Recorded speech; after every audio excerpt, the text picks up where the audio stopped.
हर्षित landmark, सपनों का घर जैसा आप चाहते हैं हम बनाते हैं। 1, 2 एवं 3 BHK ready position flat. Call 9827321321।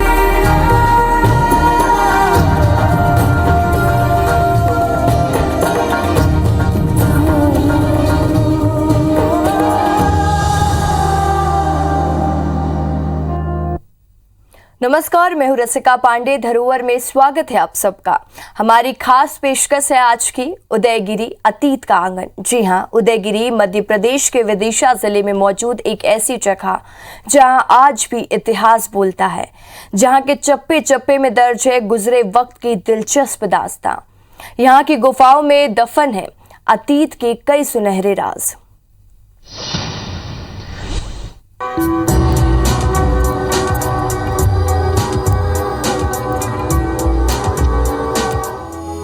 मैं उदयगिरी हूं, समय का सहोदर हूं मैं।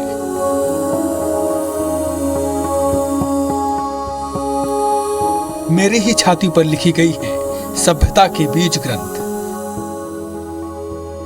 मेरी बूढ़ी आंखों ने देखा है संस्कृति के भुवन भास्कर को चमकते हुए और शिखर पर चढ़ते हुए।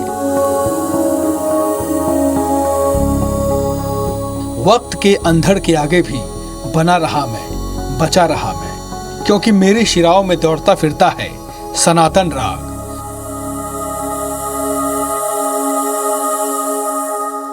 गुफाओं के गुमनाम शहर को समेटे बैठा हूं मैं। प्रतिमाओं के जीवंत संसार का रखवाला भी मैं हूं। कितनी सदियां बीत गई, कितने सितारे खो गए, कितने रंग बदल गए, लेकिन मैं जरा भी नहीं बदला।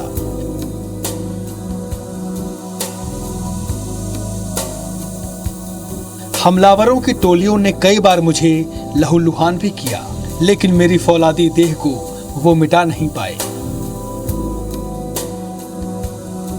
मैं अब भी खड़ा हूं आगंतुकों की प्रतीक्षा में। कभी यहां से गुजरना हुआ तो मेरे पास आइएगा जरूर।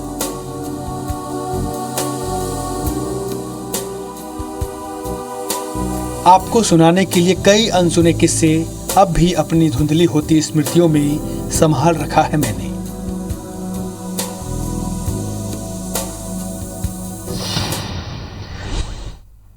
उदयगिरी का इतिहास सैकड़ों साल पुराना है। इसका संबंध गुप्त वंश के सबसे प्रतापी सम्राट चंद्रगुप्त विक्रमादित्य से जोड़ा जाता है, जो कि यहाँ 5वीं सदी से शासन कर रहे थे और उनके साम्राज्य का विस्तार पूर्व में पाटलिपुत्र को लेकर पश्चिम के कंधार तक था। ये क्षेत्रफल की दृष्टि से वर्तमान यूरोप के समकक्ष है। चंद्रगुप्त के शक राजाओं को युद्ध में पराजित कर उत्तरी भारत को विदेशी शक्तियों से मुक्त कराया। कहते हैं उसी दौर में यहाँ पहल उदयगिरी में मूर्तियां तराशी गईं।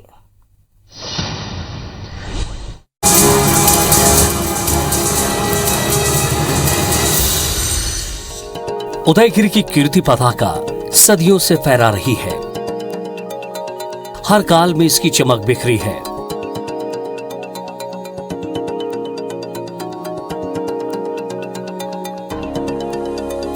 पांचवीं सदी में गुप्त काल से लेकर 10वीं सदी में परमार काल तक ये राज गौरव का प्रतीक बना रहा।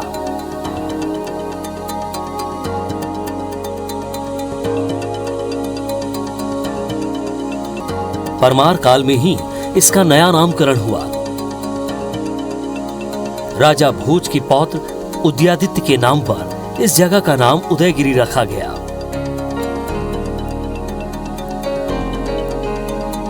उदयगिरी में 2 पहाड़ियों और उनकी ढलानों पर ब्राह्मण और जैन धर्म से जुड़ी 20 गुफाएं मौजूद हैं।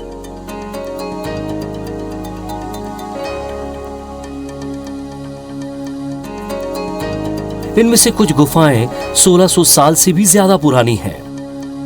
उदयगिरी की गुफाओं को दक्षिणी, मध्य और उत्तरी 3 समूहों में विभाजित किया जाता है। इनमें से मध्य समूह सबसे अहम है, जिसमें 14 गुफाएं और एक गलियारा मौजूद है। ये सब पहाड़ियों को खोदकर बनाए गए हैं। उदयगिरी की इस गलियारे का महत्व गुफाओं से कम नहीं है, क्योंकि यहां से कर्क रेखा गुजरती है। इन गलियारों की मदद से आकाशीय पिंडों, गृह नक्षत्रों का अवलोकन और काल गणना की जा सकती है। जानकारों का दावा है कि दिल्ली के महरौली में जो विश्व प्रसिद्ध लौह स्तंभ स्थापित हैं, उसका मूल स्थान दरअसल उदयगिरी ही है। मतलब ये कि इतिहास की कई बड़ी बिखरी कड़ियों का रिश्ता रहा है इस प्राचीन भूमि से। कहा गया है, और यहाँ का जो पत्थर है बहुत ही मतलब मुलायम और बहुत ही सॉफ्ट है। इस कारण से यहाँ पे वराह की प्रतिमाएं और अन्य प्रतिमाएं, शेषशाही विष्णु की प्रतिमाएं यहाँ उत्कीर्ण की गई हैं। उदयगिरी में मंदिर के अवशेषों के साथ साथ यहाँ से होकर बहने वाली बेस नदी का विहंगम दृश्य भी दिखाई देता है।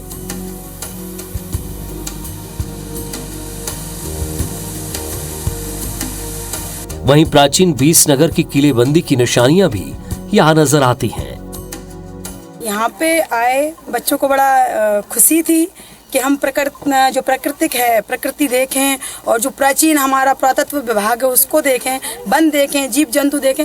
बच्चों ने देखा, भ्रमण किया, पुरानी चीज़ों को हमने बताया भी कि नरसिंह भगवान है, समुद्र मंथन कर रहे हैं। मुगल काल में उदयगिरी को हमलावरों ने बार बार अपना निशाना बनाया। यही वजह है कि कई मूर्तियां भग्न अवस्था में दिखाई देती हैं। बावजूद इसके यहाँ की शिल्पकला और पुरा संपदा चकित करने वाली है।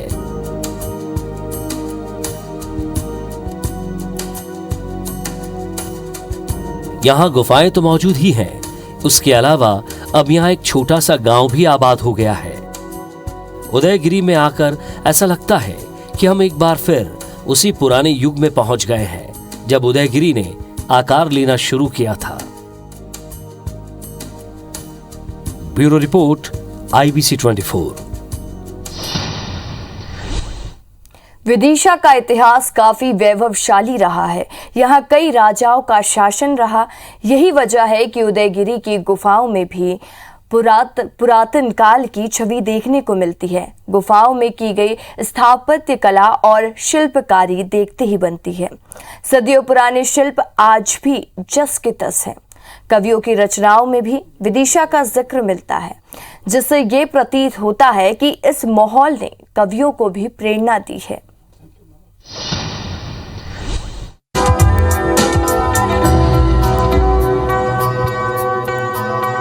उदयगिरी शिल्प कला का एक ऐसा जीवंत आंगन है जिसका उल्लेख संस्कृत साहित्य में भी बार बार मिलता है।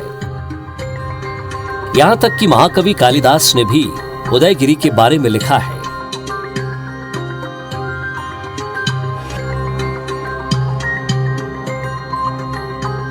उन्होंने ये लिखा है कि उदयगिरी स्थापत्य कला का अद्भुत नमूना है। ऐसा नमूना पूरे देश में और कहीं नहीं मिलता। तो चलिए एक एक कर लेते हैं उदयगिरी की गुफाओं की था। उदयगिरी की गुफा नंबर 1 बेहतरीन लोकेशन पर मौजूद है। यहां से सांची का स्तूप और रायसेन किले की उत्तुंग शिलाएं साफ साफ नजर आती है। गुफा नंबर 1 7 फीट लंबी और 6 फीट चौड़ी है। यहां प्रमुख रूप से सूर्यदेव की प्रतिमा स्थापित है, इसलिए इसे सूरज गुफा भी कहते हैं। गुफा नंबर 2 करीब 8 फीट लंबी और 6 फीट चौड़ी है। इस गुफा का दरवाजा पहाड़ी चट्टान को काटकर बनाया गया है। इस गुफा में कोई विशेष प्रतिमा मौजूद नहीं है, लेकिन ऐसा लगता है यहां कभी 2 स्तंभ हुआ करते थे। गुफा नंबर 3 भी शिलाखंड को काटकर बनाई गई है। भीतर के कक्ष में 8 गुनी लंबी और 6 गुनी चौड़ी है। ये 6 फीट गहरी भी है। ये गुफा भी मूर्ति विहीन है। यहां केवल मूर्ति स्थापना की निशानियां ही मौजूद है। पर स्थित है। यहाँ पर देशी विदेशी पर्यटक आते हैं। यहाँ पर 20 गुफाएं हैं जिनमें जैन, वैष्णव, वराह, सप्त मातृकाएँ और जैन प्रतिमाएं विराजमान हैं। गुफा नंबर 4 को वीणा गुफा भी कहा जाता है। इसके द्वार पर एक किन्नर को वीणा बजाते हुए दर्शाया गया है। वीणा गुफा के अंदर शिवलिंग की स्थापना मिलती है। इसका गर्भगृह करीब 12x12 का है। गुफा के दरवाजे को देखकर यह लगता है कि ये उदयगिरी की समृद्ध गुफाओं में शुमार की जाती रही होंगी। प्रवेश द्वार की चौखट पर कमल की आकृति और सुंदर बेलें अब भी नजर आती हैं। उदयगिरी की सबसे प्रमुख गुफा है गुफा नंबर 5। इसके सामने एक प्राचीन सरोवर भी मौजूद है जो कि आकृति में चौकोर है। इसे वराह गुफा के नाम से जाना जाता है। सही मायने में यह गुफा न होकर एक दालान है जिसे पहाड़ी को काटकर बनाया गया है। यह गुफा 22 फीट लंबी और 12 फीट करीब ऊंची है, जबकि ये 3.5 फीट गहरी भी है। यहां विष्णु जी के वराह अवतार की एक भव्य प्रतिमा स्थापित है। बलिष्ठ भुजाएं, मांसल जंघाएं और फौलादी देष्ट दर्शनी है। मूर्ति का बायां पांव किसी राजा के हृदय पर रखा हुआ है। उस राजा के मस्तक पर 13 फनों वाले नाग की छाया है। नाग फनों वाली ये मूर्ति राक्षस राज हिरण्याक्ष की हो सकती है। वराह की प्रतिमा को कमर तक समुद्र के तरंगित दिखाया गया है। यहाँ अप्सराओं को भी ऊपर मंडराते हुए दर्शाया गया है।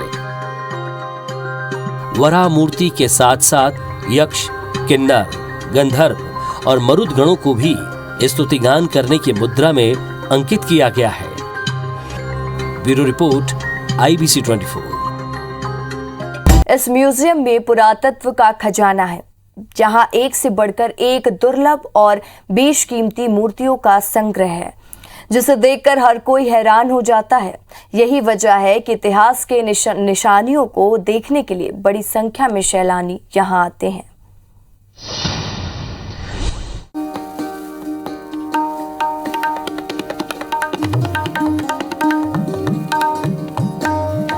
विदिशा का ये म्यूजियम हर सैलानी के लिए आकर्षण का बड़ा केंद्र है। भोपाल सागर रूट के NH 86 पर स्थित इस संग्रहालय में हर रोज बड़ी संख्या में सैलानी पहुंचते हैं। इस संग्रहालय की 4 दीवारें के अंदर प्रवेश करना अनोखा अनुभव होता है।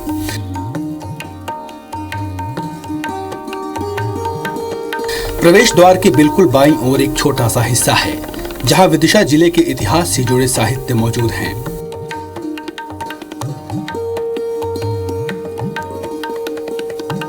ठीक सामने एक सुंदर गार्डन है, जिसमें पाषाण प्रतिमाओं का बेजोड़ संग्रह है। पर्यटकों के प्रवेश करते ही कदम दर कदम संजो कर रखी गई प्रतिमाएं उनका स्वागत करती नजर आती हैं।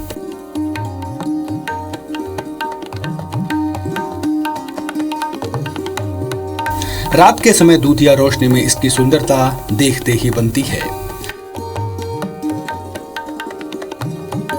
संग्रहालय के मुख्य द्वार पर धन कुबेर की लगभग 11 फीट ऊंची प्रतिमा खड़ी मिलती है, जिसकी चौड़ाई लगभग आधा मीटर है। ये प्रतिमा बलुआ पत्थर से निर्मित है।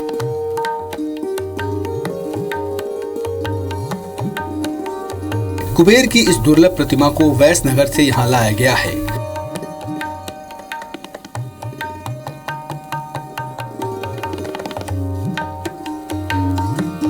प्रतिमा की बाईं ओर विशाल आकार का एक हॉल बना हुआ है, जो लगभग 40 फीट चौड़ा और 150 फीट लंबा है। यहाँ कई और पाषाण प्रतिमाएं रखी गई हैं। धन कुबेर की प्रतिमा के ठीक पीछे सुंदर गैलरी बनी हुई है, जिन्हें बेतवा, वैष्णव, सामान्य गैलरी और उत्खनन बरामदा के नाम से जाना जाता है।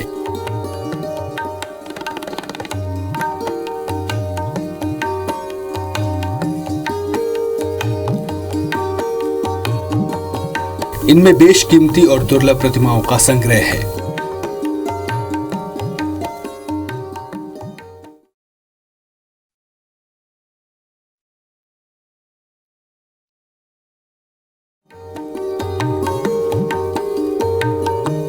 विदिशा के इस पुरातत्व संग्रहालय में छोटी बड़ी मिलाकर कुल 1261 प्रतिमाओं का संग्रह है।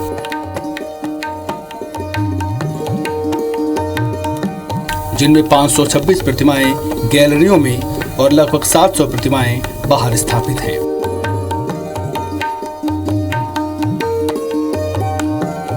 ईसा पूर्व से लेकर 10वीं शताब्दी तक की मूर्तियां यहां मौजूद हैं। इनमें से कई बेतवा और वैस से निकाली गई हैं, तो वहीं कुछ मूर्तियां पठारी, उदयपुर, उदयगिरी, ग्यारसपुर, सिरोंज और लटेरी से खुदाई के दौरान मिली हैं।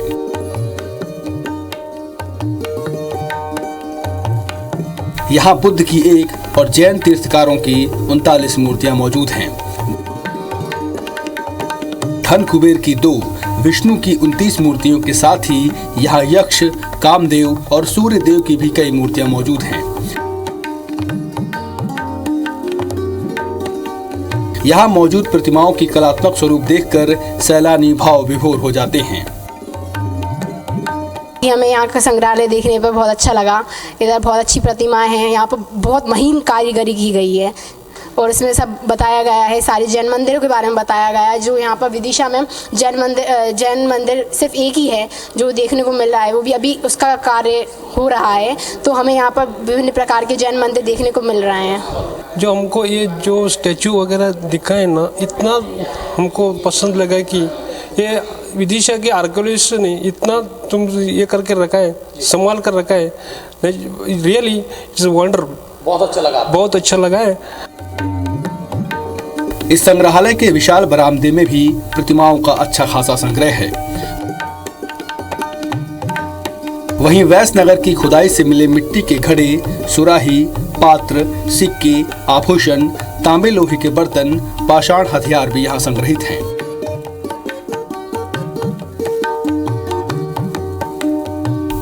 संग्रहालय में एक शिव मुकुट के अलावा देवी देवताओं के उकेरे गए चित्र भी सजा कर रखे गए हैं।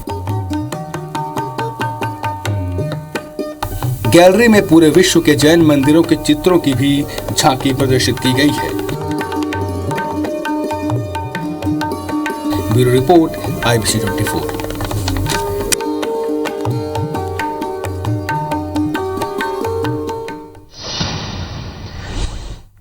उदयगिरी का गर्मजोशी से भरा ये बुलावा अगर आपको अपील कर रहा है तो फौरन से पेशतर बना लीजिए सफर की योजना।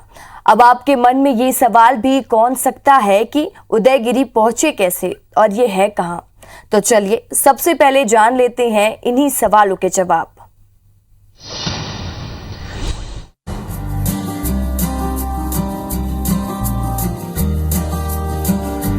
इतिहास का अजायब घर उदयगिरी और यहां मौजूदा कला वैभव सैलानियों को सहज ही अपनी तरफ खींचता है। अगर आप भी उदयगिरी आने की प्लानिंग कर रहे हैं तो बुनियादी जानकारी हासिल कर बेधड़क निकल पड़िए। देश के किसी भी हिस्से से उदयगिरी पहुंचा जा सकता है। मध्य प्रदेश के एक प्रमुख शहर और जिला मुख्यालय विदिशा से महज 4 किलोमीटर की दूरी पर है उदयगिरी। विदिशा आप सड़क और रेल दोनों ही मार्गों से पहुंच सकते हैं। भोपाल से विदिशा की दूरी 60 किलोमीटर के करीब है। विदिशा के लिए भोपाल ही नहीं, प्रदेश के तमाम दूसरे बड़े शहरों से सीधी बस सेवा है। अगर आप रेल मार्ग से यहां आना चाहते हैं तो भी आपको कोई दिक्कत पेश नहीं आएगी। विदिशा से होकर दिल्ली मुंबई और दिल्ली चेन्नई दोनों ही रेल मार्ग गुजरते हैं।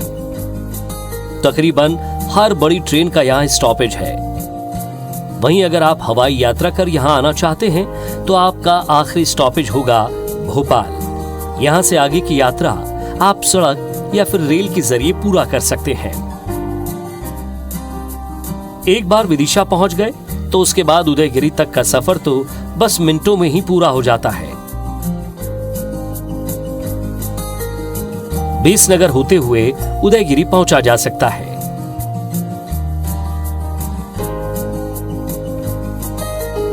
विदिशा से उदयगिरी के लिए टैक्सी और टेम्पो के अलावा तांगे भी मिल जाते हैं। अगर आप उदयगिरी आते हैं तो लगे हाथ विश्व प्रसिद्ध बौद्ध तीर्थ सांची के दर्शन भी आप कर सकते हैं, क्योंकि सांची से उदयगिरी की दूरी महज 13 किलोमीटर है। अगर यहाँ रुकने का मन करे तो विदिशा में मध्यम दर्जे के कई होटल मौजूद हैं। इसके अलावा सांची में भी ठहरने के लायक हर स्तर के होटल मिल जाएंगे। इतिहास, पुराण और आध्यात्म का संगम देखना हो तो एक बार उदयगिरी की यात्रा जरूर करें। Bureau report, IBC 24। फिलहाल इस खास कार्यक्रम में इतना ही। नमस्कार।